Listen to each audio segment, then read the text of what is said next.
ئیمامی نەسائی و بەیهەقی و هەندێک لە زانایان ئەیگەڕنەوە لە ئیمامی عوثمانەوە کەوا ئیمامی عوثمان فەرموویەتی ئامان ئاگاتان لە شتە بێهۆشکەرەکان بێ خۆتانی لێ نزیک مەکەنەوە بەڕاستی دایکی هەموو خراپەکاریەکانە.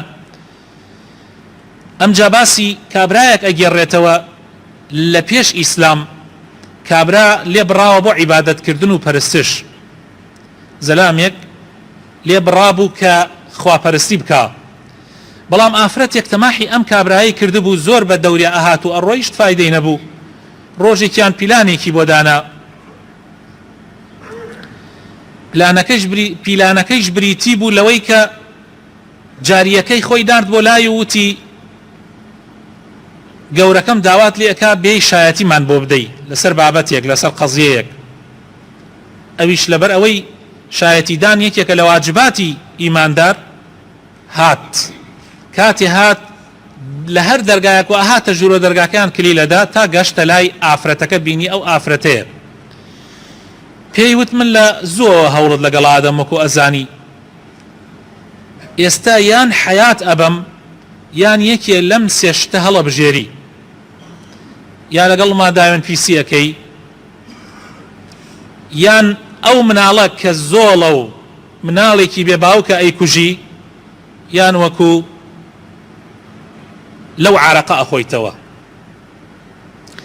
ئیتر کابراش لەبەر سومعەتی خۆی و لە ترسی ئەوەیە کە ڕزگاری ببێ عارەقەکەی هەڵبژارد کە یەک پەرداخی لێ خوارد، دوای ئەوە داوای زیاتری کرد و زیاتری کرد و زیاتری کرد تا بێهۆش کەوت و دوای ئەوە داوێن پیسی لەگەڵ ئافرەتەکەیا کرد و مناڵەکەشی کوشت.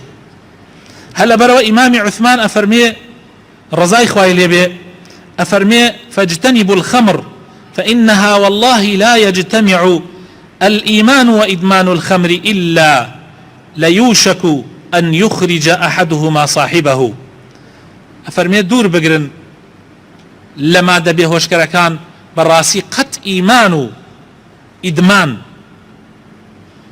قط باورو راهاتن آلو دبون بما دبي هوشكركان ولا ضليكا كونا بيتوا أميان هاتنا وأيان دركا يا أوتا إيمان یا ئەوەتە ئالوودەبوون بە مادە بێهۆشکەرەکان. ئەو کەسانی کە ئەو مادانە بەکاردێنن بەڕاستی ماڵوێران ئەبن، زۆر جار هەرچی ماڵیان هەیە و سەروەتیان هەیە ئیخەنە سەر ئەو مادانە، هەتە تەنانەت ماڵ و مناڵی خۆیان ئیهمالەکەن، ئەگاتە حەدێک جاری وهەیە ئایان خەنە سوال و نمونەش زۆرە لە دەوروبەرەکەمانە کە ئەیبینین. خێزانی ئەوانە زۆربەی جار سواڵەکەن لەم لاو لەولا، وخوای تەعالایش لە ڕۆژی قیامەتە لێپرسینەوە لە ئینسانەکە لەو ماڵەی کە هەیەی لەکوێ دەری هێناوە و لەکوێشا سەرفی کردووە.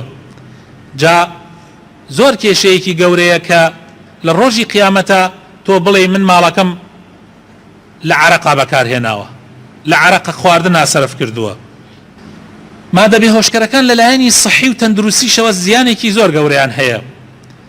زۆرێک لە نەخۆشیەکانی دڵ و وشکبوونی دەماری ئینسان یعنی ماسوولکەکان، پەخستنی کۆ ئەندامەکانی هەرزکردن، هەناسەدان، زاوزێکردن، تێکشکان و لە ناوبردنی خانەکانی مێشک، دەیەها نەخۆشی تری کوشندە خۆشەویستەکانم کە ئەهلی اختصاص و پسپۆڕەکانی بواری تەندروستی باسی لێوە ئەکەن کەوا لەو کەسە ئەکا کە ئالوودەی مادە بێهۆشکەرەکان بووە، نەک تەنها ببنە کێشە بۆ خۆیان بەتەنیا، بەڵکو دەبنە بارێکی زۆر قورس لەسەر خێزان و لەسەر کۆمەڵگاکەشیان. خوای تەعالایش لە قورئانی پیرۆزا فەرمێ ولا تقتلوا أنفسكم إن الله كان بكم رحيما ومن يفعل ذلك عدوانا وظلما فسوف نصليه نارا وكان ذلك على الله يسيرا. خوتان مكوجن خۆشەویستەکانم، هەر مادەیەکیش ببێتە هۆی ئەوەی کە ئینسان بکوژێ، بەکارهێنانی بەڕاستی تاوانێکی زۆر گەورەیە، وەکو ئەوە وایە خۆی بکوژێ. هەر کەسێکیش ئەو کارانە بکاو ئەو تاوانە ئەنجام بدا، بەڕاستی خوای تەعالا فەرمێ ئەی خەینە ئاگری جەهەنەمەوە. خۆکوشتن تاوانێکی زۆر گەورەیە. عەرەق خواردن و مادە بێهۆشکەرەکانیش هۆکارێکی سەرەکیە بۆ خۆکوشتن